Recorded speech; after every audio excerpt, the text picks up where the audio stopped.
مریم نواز صاحبہ میں یہ آخر تکبر کیوں ہے؟ وہ ایک سابق وزیر اعظم کی صاحبزادی، گچی، ارمانی، لوئی ویتان، اس کا مقابلہ کریں انگیلا میرکل سے، کیونکہ یورپ کی سب سے بڑی معیشت کی انچارج رہی۔ تو انہوں نے کہا کہ میں سرکاری ملازم ہوں، کوئی ماڈل نہیں ہوں۔ السلام علیکم دوستو، آپ دیکھ رہے ہیں امتیاز گل یوٹیوب۔ آج کچھ بات ہو جائے پاکستان کے حکمران گھرانوں کی اور اس خاتون کی جس نے دنیا کی مضبوط ترین معیشت جرمنی میں 18 سال حکمرانی کی۔ دونوں ملکوں کے حکمران کس انداز میں رہتے ہیں؟ فوری طور پہ ہم اگر بات کریں مریم صفدر صاحبہ کی یا مریم نواز کی، تو گزشتہ روز بڑا دلچسپ واقعہ ہوا۔ ایون فیلڈ فلیٹس کے حوالے سے اسلام آباد ہائی کورٹ میں ان کی پیشی تھی۔ وہ جو ہی کمرہ عدالت میں داخل ہوئیں اور وہ تاخیر سے پہنچی تھی، جج انتظار کر رہے تھے، تو بڑی ایک بلند آواز کے ساتھ انہوں نے سلام کیا عدالت میں موجود لوگوں کو۔ ایسے لگ رہا تھا جیسے وہ پارٹی کنونشن میں آئی ہیں، تو اسی لیے انہوں نے سلام کیا، پھر لوگوں نے اس کا جواب دیا، شور بھی ہو گیا۔ تو جسٹس عامر فاروق اور جسٹس محسن کیانی کو یہ بڑا عجیب سا لگا۔ ساتھ ہی انہوں نے پوچھا کہ وکیل صفائی امجد پرویز کدھر ہیں؟ تو انہوں نے کہا کہ وہ جی چھٹی پہ ہیں اور ان کے معاون موجود ہیں۔ تو انہوں نے کہا کہ ہم نے تو امجد پرویز جو کہ وکیل صفائی ہیں ان کو سننا تھا۔ انہوں نے کہا جی انہوں نے درخواست دی ہے کہ ہمیں ایک اور نئی تاریخ دے دیں۔ تو اس پہ دونوں جج صاحبان نے کہا کہ یہ تو 9 مرتبہ تو یہ التوا کی درخواستیں دے چکے ہیں، ہم تو ان کو سننا چاہ رہے تھے، جلد از جلد اس کیس کا فیصلہ کرنا چاہ رہے تھے۔ اس کے ساتھ ہی انہوں نے یہ بھی کہا کہ جس انداز میں مریم نواز صاحبہ آئی ہیں کمرہ عدالت میں اور یہ جو شور شرابہ ہوا ہے، اس پہ تو ان کی ضمانت کو خارج کرنا بنتا ہے۔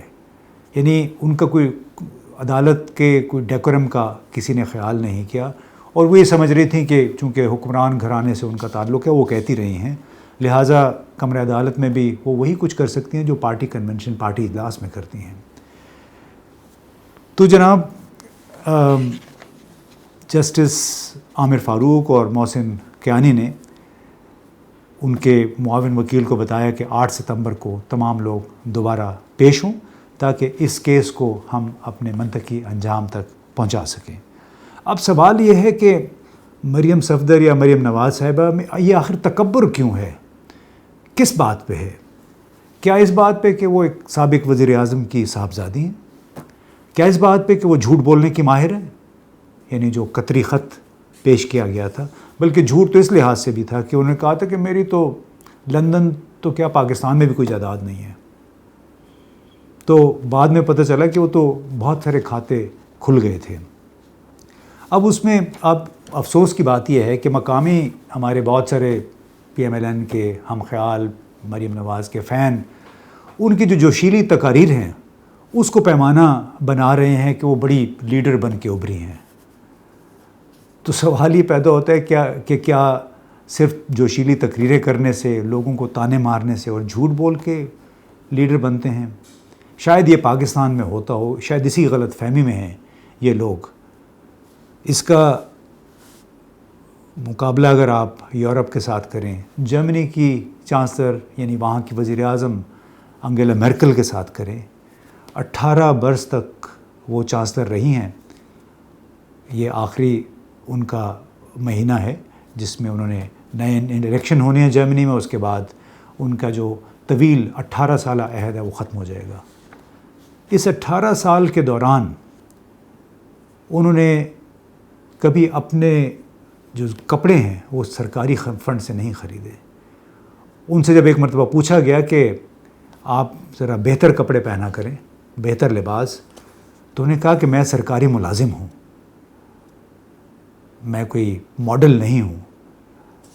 لیکن اس کا مقابلہ اگر آپ کریں ادھر، تو لگتا ہے کہ ہمارے جو وزرائے اعظم کے صاحبزادے صاحبزادیاں ہیں وہ تو ماڈل سے کم نہیں ہیں۔